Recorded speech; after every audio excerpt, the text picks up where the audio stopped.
Tibili, le petit garçon qui ne voulait pas aller à l'école.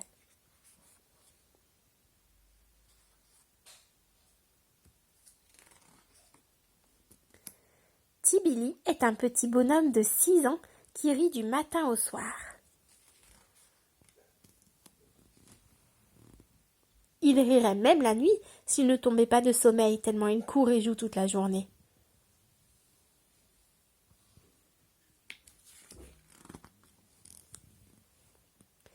Il ne s'arrête guère que pour manger ou pour faire les petites tresses de sa sœur câblée, parce que ses petits doigts sont très habiles et que sa sœur est très coquette.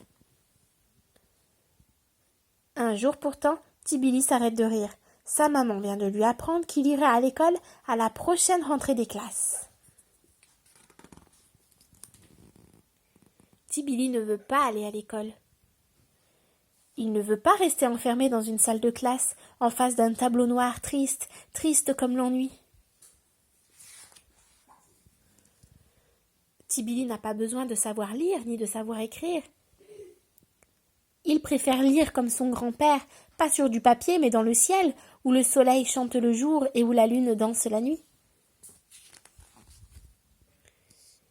Il préfère lire sur la terre rouge de la piste où 1000 bêtes de toutes les couleurs vont et viennent, dans tous les sens sans être obligé d'aller à l'école. Il préfère rêver sur la plage qu'il perche un barracuda gros comme ça, qu'il enfourche une gazelle en pleine course ou qu'il se balance avec les singes suspendus aux lianes de la forêt. Tibili ne veut pas non plus abandonner son beau pagne rouge comme un flamboyant pour revêtir un uniforme d'une couleur si terne que s'il s'étendait sur la plage, on pourrait le confondre avec du sable et lui marcher dessus. Alors Tibili est triste, triste comme les buffles maigres que les peuls mènent au champ.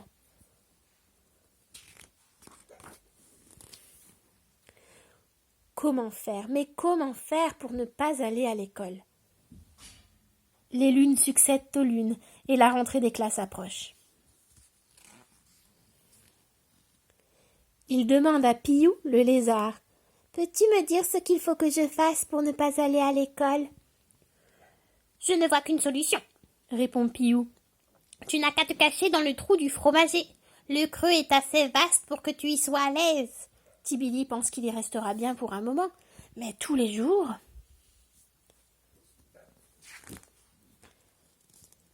Il s'adresse à Koumi, la chauve-souris qui médite sur sa branche. Koumi lui dit « Quand viendra le jour d'aller à l'école, tu te coucheras, tu te plaindras en disant que tu as très mal au ventre. » Tibili pense qu'il ne pourra jamais faire semblant d'avoir mal au ventre tous les jours, et puis Tibili n'aime pas mentir à sa maman.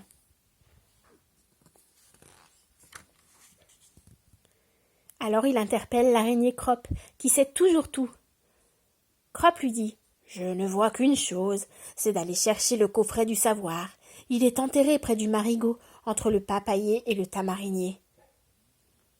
Tu verras une grosse pierre rouge, tu la soulèveras, tu gratteras la terre jusqu'à ce que tu rencontres un objet très dur. C'est le coffre du savoir. Tu le prendras avec précaution, tu l'ouvriras et tu trouveras ce que tu cherches. » Tibili court vite près du marigot, gratte la terre entre le papayer et le tamarinier. Il sent un objet très dur, le dégage. C'est un coffret. Il essaie de l'ouvrir sans succès. Son ennemi, Cut-Cut, la pintade, lui crie de son perchoir. « Que fais-tu, Tibili ?»« Je cherche à ouvrir le coffret du savoir. »« C'est bien simple, tu n'as qu'à lire la plaque qui se trouve sous le coffret, c'est tout expliqué. » Tibili renverse le coffre, baisse la tête tristement et ne dit rien.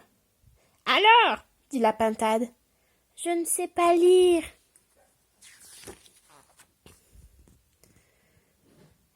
« Tu ne sais pas lire ? Ha ha ha ! Il ne sait pas lire !» crie-t-elle à qui veut l'entendre. « Il ne sait pas lire !» répètent les pintades. « Il ne sait pas lire !» répond l'écho.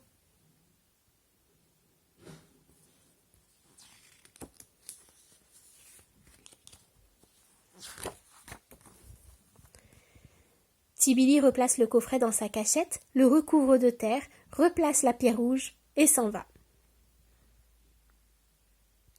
Lorsqu'il est hors de vue des pintades, il prend ses jambes à son cou, regagne sa case et dit à sa maman: « Est-ce bientôt la rentrée des classes ?